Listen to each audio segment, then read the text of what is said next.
David, thanks so much for the time, man. How's things? Things are really good, man. Yeah, Really. things got to be getting good in your world here. Of course, I've talked to a ton of artists in the past, I don't know, 6 months or so. So I guess my first obvious question is just tell me about what it feels like to get back on stage. When you remove yourself from the very thing that basically gives you life, Yeah, it can be suffocating. So taking a full breath of it all and enjoying the experience and feeling the crowd and feeling the energy and feeling the power that we're able to create together with my brothers, it's like being reborn. It's an amazing feeling, and it's been so great that it's been extended to creative juices in a big way. We've spent the past week, two, coming up with some pretty amazing new Disturbed material that we really. are very excited about. It's like there's nothing like playing live to inspire you, and it definitely seemed like it broke the seal, and now we're all guns blazing. Very exciting. And now, were you guys trying to do stuff during the pandemic, but like you said, you weren't playing live, so it wasn't really coming to you? Everybody had their own basket of wonderful stuff to deal with during the past couple of years.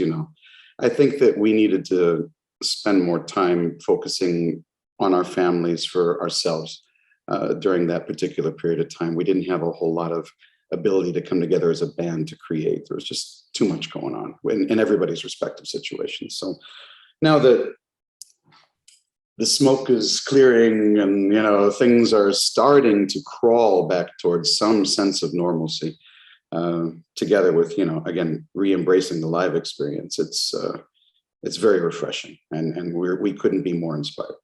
Now, I mean, you guys have been around for 20 plus years, so let me see how I can phrase this. Was the pandemic kind of a little bit of a nice break from the cyclical nature that is Disturbed and what you guys have been doing for the past 20 years? Not in that way. Well, you know what I'm saying. You know what I'm saying, but just the break in general. Yeah, for sure. But let it be broken up with anything else other than the pandemic. Got you. Fair enough. Fair enough. Yeah. Look, it definitely did force us, whether we like it or not, to stay home, right? So, thankfully, it was a good experience for me on my account to some extent, because I got to spend a lot of concentrated time with my son, which was pretty amazing. And I got to learn that I'm not cut out to be a home teacher, like I'm sure many other parents out there figured that out as well. Of course, yeah. Yeah, no question about it. So you said you guys have just started the writing process. So, I mean, just straight from scratch. We have about 6 to 8 skeletal song structures and ideas. So like progressions and melodies, no actual definitive lyrics finalized yet. It's very much in the infancy, but we can already tell from the combination of riffs and melodies and rhythms that a bunch of these ideas are just as good or better than anything we've done. I mean, it's right in the zone of traditional Disturbed. It's rhythmic, powerful, syncopated, anthemic. It's exactly what we were kind of thirsting for, And thankfully, even though I had to wait to get to the right headspace for everybody to be in the right headspace for the Disturbed camp to be doing their thing, I was really blessed with a lot of other creative situations that developed during the time, and one of which I'm sure you guys have gotten wind about already, which is that track that I've done with Nita Strauss for her upcoming solo record, Dead Inside. I got to work with the guys from Saul on a track of theirs. I got to work with a whole bunch of baby bands. I did a track with Hyro the Hero. Love that guy. He's a very talented dude. But yeah, this Nita track definitely was a nice surprise, and it seems to be resonating with people, which I'm very happy about. Now I'm looking forward to finally playing it live Thursday night at the Whiskey in LA. Yeah, So that's gonna be you're gonna be in a small venue. When was the last time you played on a stage? I've never played the Whiskey. Oh, really? And Okay. I think the last time I played in, what does the Whiskey hold? Like 200 people? It's not Less? very big. Yeah, I've only been in Right? there once. Yeah, it's small. Yeah. I maybe the last time I played a room like that was way prior to being signed. I mean, I can't even remember. Mm. So I mean, I remember I did, I've done a bunch of those Dime Dash events, and I played what used to be called the Key Club down the street. Now it's not Yeah. the Key Club anymore, but so I guess that would count. But it's very few and far between. I'm looking forward to the intimacy. I'm looking forward to having people right up in our faces. It's going to be a cool rock and roll night. Yeah, I think the only time I was in the Whiskey was when Motley Crue reformed in 2004, and I think Tommy Lee was DJing there that night. You know, that's not a bad occasion to be there for, brother. I mean, it doesn't get much more traditional Sunset Strip vibey than that. So Yeah, you're right. You're right on that. Yeah, they pulled up in a hearse and everything like that. So how do you get? I mean, you've obviously, I'm sure that you've known Nita for a while, right? I was going to ask you, like, how do you get connected to? But yeah, just well, one of those things. her and her boyfriend, manager, Yeah, partner in life, and Josh, him and I have been friends for, oh God, almost as long as I've known the Disturbed guys, to be honest. Maybe shy of about 5 years, if that. So we've known each other for a very, very long time. And I first met Nita when I went to go see Alice Cooper come through Austin, Texas, when I was living there. And you know, I was really, really impressed. I mean, she's who she is for a reason. She's incredibly talented. And when I, you know, in the middle of all this pandemic, you know, nothingness and kind of starving to do more and more stuff, and Josh reached out to me, and Nita and I had played a couple times together at a little benefit that goes on in Maui, that used to go on prior to the pandemic, for the Maui Food Bank. That we'd play together, and so we had played together on stage at least a few times prior. And Josh reached out to me with this track, and I didn't originally have the time to jump into it. Finally found the time when I was in Southern California for a couple of days, and literally within like 48 hours, I had this epiphany of the idea of the melody and the lyric, and I started barraging Josh and Nita with text messages nonstop for about 2 to 3 days, till we finally hashed out the entire song. You know, figured out some place to go ahead and track it real quick, because my brain was on fire and I just wanted to get it done. And it was a great 1 day of tracking, one session. That's it. And boom, there you have it. It was just the way that magic is supposed to happen when it comes to music. It was a beautiful thing. And it's so cool because it has a very Disturbed vibe. Now, obviously, you know, you're the singer of Disturbed, so it's going to sound like that. I think that anything I sing to is going to have a quote unquote Disturbed vibe. And I think that in particular, in contrast to the last record, Evolution, where we had at least half the record was balladry, people, including myself, have been really yearning to hear the old school, you know, style. And I've been dying to get back to it. So when I heard this musical idea, as a singer, you know, look, when Mick Jagger sings, he sounds like Mick Jagger. You know what I mean? When any guy out there who has a voice that is so easily identifiable, whether we like it or not, you know, it ends up getting those comparisons made. And you know what? I've spent 25 years of my life making sure that the world knows that I'm the front man for Disturbed. So it's not a bad thing. It's all right. Yeah, it's very distinct, and you know, distinguishable. It's funny you mentioned Mick Jagger. I just saw the Stones last night for the first time. I've never seen them before. How'd you like them? I thought the Stones are great. I think that middle section where Keith goes off and does his own thing could have probably gone away, but the Stones were great. You know what amazes me is that after all these years, that Mick can still just go up there and slay it the way that he does. I mean, they all have their chemistry, and you know, but he's the front man to kind of teach all other front men. It's like, you think you can do what I do at my age? I can't do what he does at my age currently now. Forget about when I get to his age. So it's unbelievable, the energy and the precision and just the level of showmanship that he continues to just exude. It's intimidating and inspiring at the same time. Yeah, it's like people are like, man, Mick's so energetic for a 78-year-old or whatever he is. And I'm like, I've seen 40-year-olds that don't do what he does. So yeah, Yeah. exactly. Who were the frontmen that you looked up to growing up? I don't know if I've ever heard you talk about this, or I'm sure you have. Oh, so many. Certainly James Hetfield from Metallica, Ozzy Osbourne, Bruce Dickinson, you know, Halford, Dio. I mean, all those guys. I worship them, you know.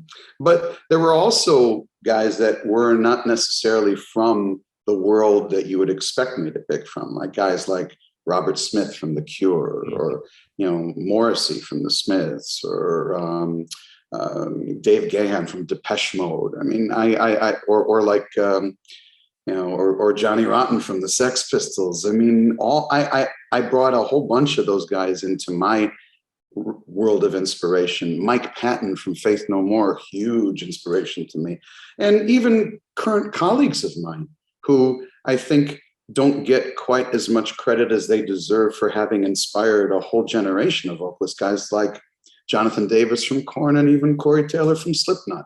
Both those guys continue to inspire me. And then you take the guy that kind of is the best of all worlds and inhuman ability and range and precision. You take a guy like Maynard and you throw him in the mix, and that's a nice little slew of my vocal inspirations and the guys that I look up to. Well, your vocals are so distinct, but you're also kind of unique in the way that you present the show as well. That I can't really think of too many guys that kind of do what you do on stage. Thank you. I must be, hopefully after this long, I've figured out something, my own little niche that, it gets more fun as time progresses, to be honest. Yeah. As you've built, and then now we have this whole catalog, and we have such an amazing feeling of freedom, to just play as hard as we want, whenever we want, write how we want, in the way that we'd like it to, without any any details, any bookends, any sort of mold. I love the ability to just go out there and stretch our wings out whenever we feel like. Yeah, your vast career has given you a chance to do that. I mean, I remember the first time you guys came by the radio station in like 1998 or 98, 99, whatever it was. And now all these years later, you mentioned Depeche Mode and all these bands. And just yesterday I was listening to Songs from the Big Chair. And of course you guys covered Shout. I mean, that's like one of the best records from the 80s. I mean, they're about to do a tour now. I think they just put tickets on sale today for Tears for Fears tour. Oh God, what a great song. What a great band. What a great record. I mean, those two gigantic hits off of that record. My God. I mean, that was a, career defining moment for them too. And certainly their material was strong enough to make us want to go ahead and sink our teeth into it. So, this leads me to a question that you might not have an answer for yet, but are you going to cover anything on this upcoming album? We were talking about it. We haven't decided what yet. All right. It's definitely a part of the conversation. Yeah, you've done really well putting the Disturbed spin on a few of those tracks. We enjoy it, man. It's kind of like it's the next challenge. It's like, how can we take something that most people wouldn't forgive an artist for covering in the first place and pay homage to it enough and honor it enough in its own way, but yet make it our own in a way that people can fall in love with it all over again. It's a very difficult task. And look, not every time you step up to the plate are you going to knock it out of the park, but I know that's true.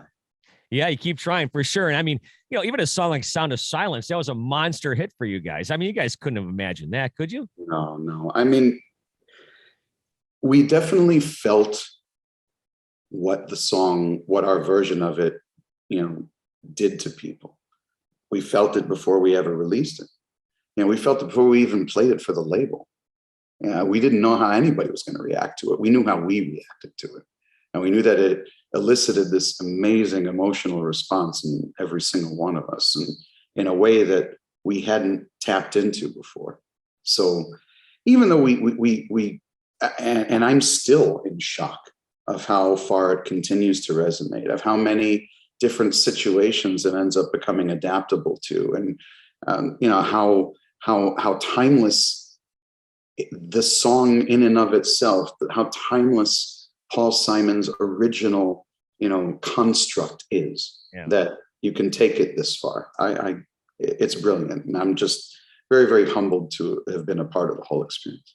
Well, it's so cool. I got to imagine when you guys are writing songs, like you say, you're getting all fired up. You just got off stage, or now the juices are flowing, and you're probably writing songs where you're imagining this is going to go over great on stage. Well, then you take a song like "Sound of Silence," and it's like it like totally stops the show and changes the stage, and it changes the whole show. It does. A number of the tracks from that, from whether it's the Immortalized record or the Evolution record, ended up being really key, pivotal moments in our live set now, because whether it's A Reason to Fight, or whether it's The Sound of Silence, or anything like that is more of a somber, more reflective moment, I'm a big believer that if all you are is pummeled constantly, you eventually get numb.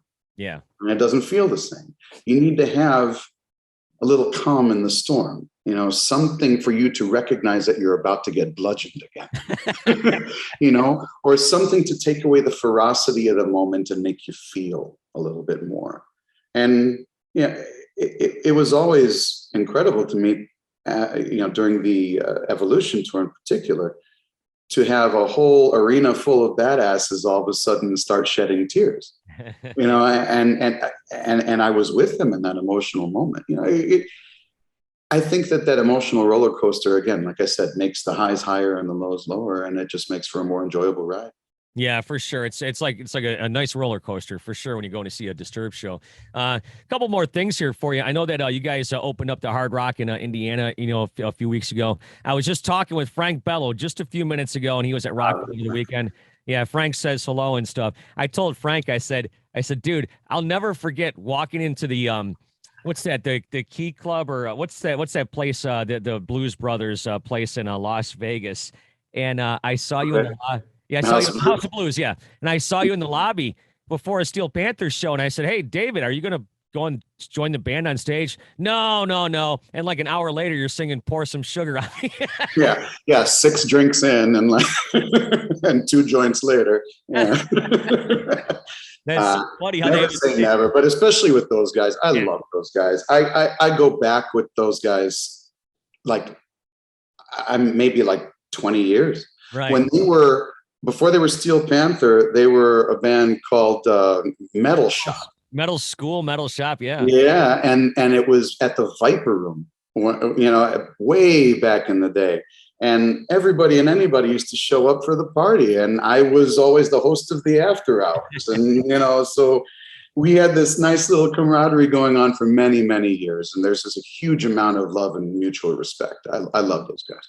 Yeah, I saw them play at that show they do on the Monday nights when they used to do that before they were Steel Panther. Yeah. The Troubadour. No, not I can't remember what the name of the place was, but Scott Ian showed up and all these guys. But yeah, you got your Disturbed Dark Messiah. You got your Get Up Dark Java Blend, and of course, new music. You got a lot of stuff going on. Marketing in darkness, yes. Yeah, the comic book is pretty amazing.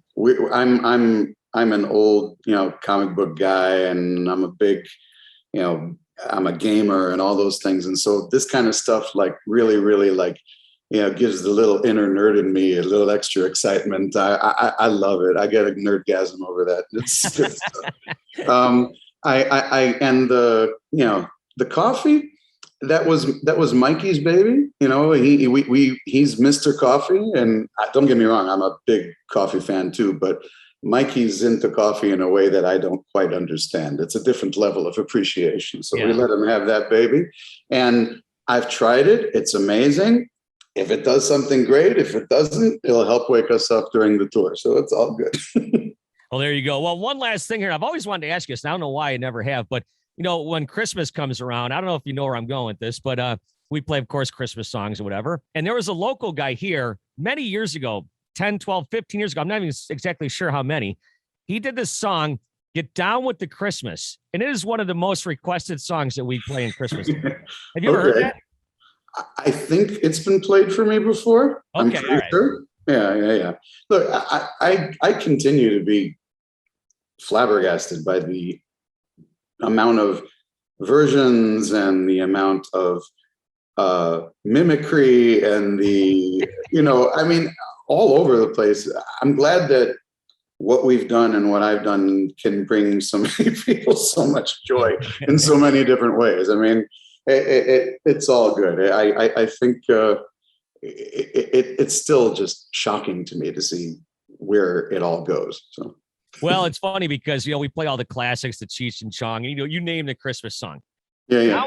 Down with the Christmas gets more requests than any of them, and it's kind of like just a Detroit thing. So next time you come to Detroit, Awesome. maybe you can play. Well, you can't play Down with the Christmas, I guess, in July, but someday when you do a holiday show for us, we'll figure it out.